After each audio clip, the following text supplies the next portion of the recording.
we will go ahead and jump in and get started. So next slide. Where do we start with CMMC? So this is where we're going to start with CMMC, the who, what, when, and how, and an estimated cost. Many people get they get nervous or frustrated when I throw out an estimated cost, but there's been some MOU costing guidelines already mapped out, so I'm not overly concerned in doing so. All right, and then obviously we'll leave time for questions. So next slide, please. Ashley said this way more eloquently than I could. Next. Where do we start with CMMC? These slides, when we present in person, I talk fast. These slides are designed to slow me down and make for a nice transition, but this is the first agenda topic as far as where we're going to start with CMMC. Next slide.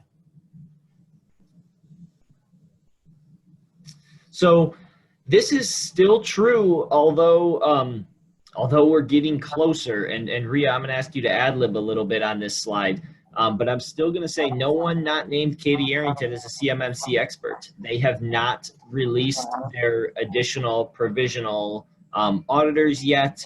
There is no currently approved C3 PAO, and the two websites and links that are listed here, I would absolutely follow them. The CMMCAE.org link has been great. It has been, there is recorded sessions now about training information that's available.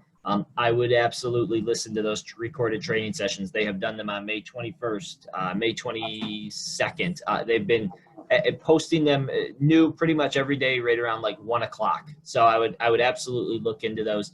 But I will say that again, no one is currently CMMC specifically trained.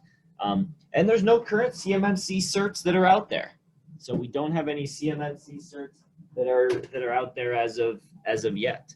Rhia, anything you wanted to add in regards to some of the communication that's been going on? No, I mean, I think I'm going to talk about that later on in a slide about their schedule, but perfect. Like you said, yeah, those are the two best websites to look at for current information. Most accurate. Thank you. Next slide. Okay, so to further expand on where to start, you want to start by picking a framework, whether it's the DFARS, ISO, NIST, or FedRAMP. The CMMC version 1.02 model, it's mapped out to NIST 800-171, NIST 172, the CIS controls, CERT RMM. It's not mapped out to ISO 27001, but many controls are common with the CMMC practices.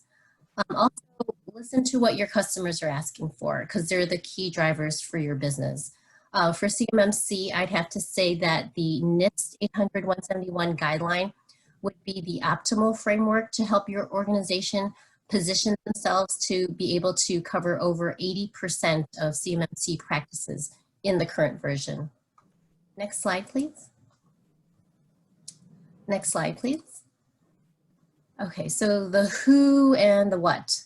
So first, we want to identify the key stakeholders, your customers. What are they looking for from you as it relates to security controls? Also, what CMMC level will be required in your DoD contract? We all know that suppliers in the DIB will all need to meet at least level 1 requirements. And as Katie mentioned in her presentation, if you handle CUI, plan on meeting level 3 CMMC requirements. Internal trainings, start to conduct basic security and awareness training. Explain to the team how this requirement will impact the organization. And if you use an MSP, you can collaborate with your system admin to put together a security and awareness training program. Then decide which framework is best suited for your organization.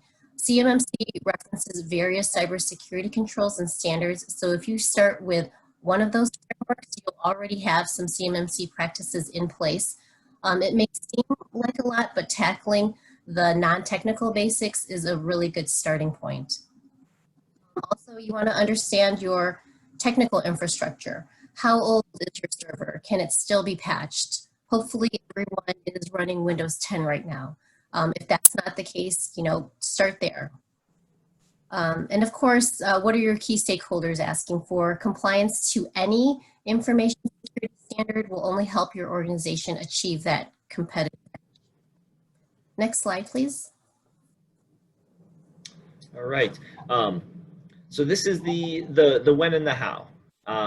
And the great thing is anything that's non-technical. Rhia talked about working with your MSP, your managed service provider, but if it's non-technical, you can start right away, right after this call.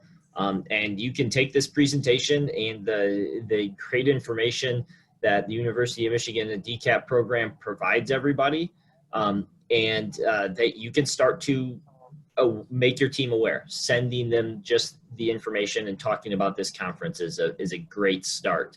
And it kind of goes to what Katie spoke to is, the way that we didn't always think about cybersecurity the same way that new users are thinking about cybersecurity.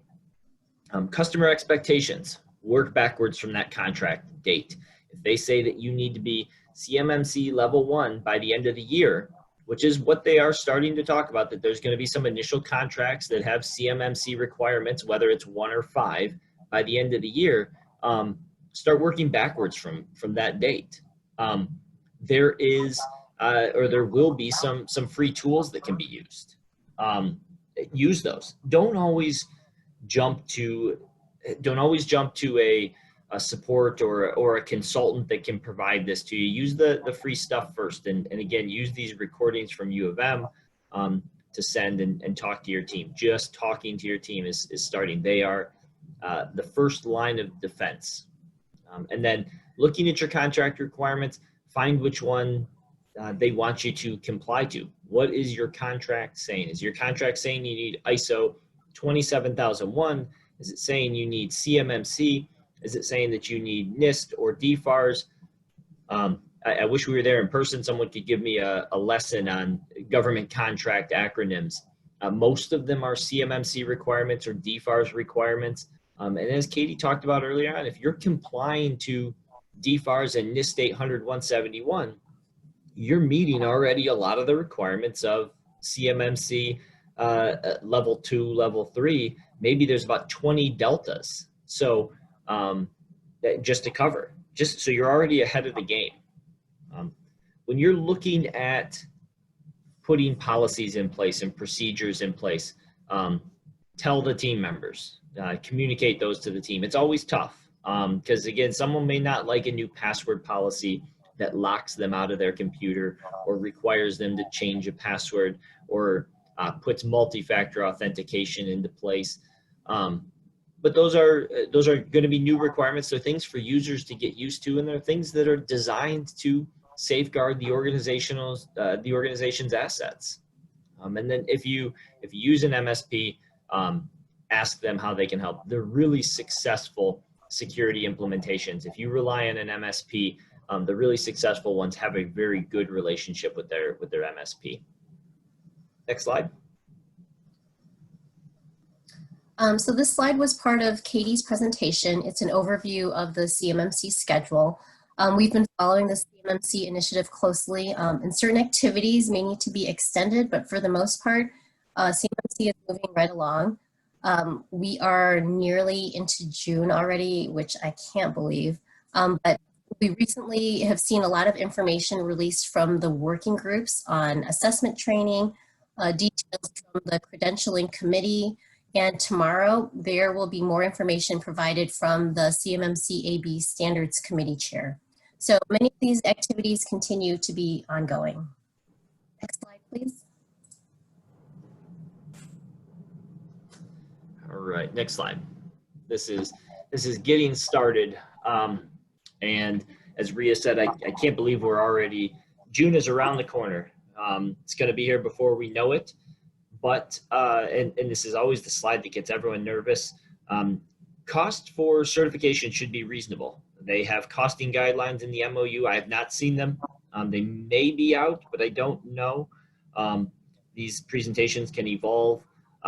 daily or weekly or monthly. We've tried to stay consistent with our material, but I think we're going to be due for an update here in one of the coming DCAP presentations, which will be great.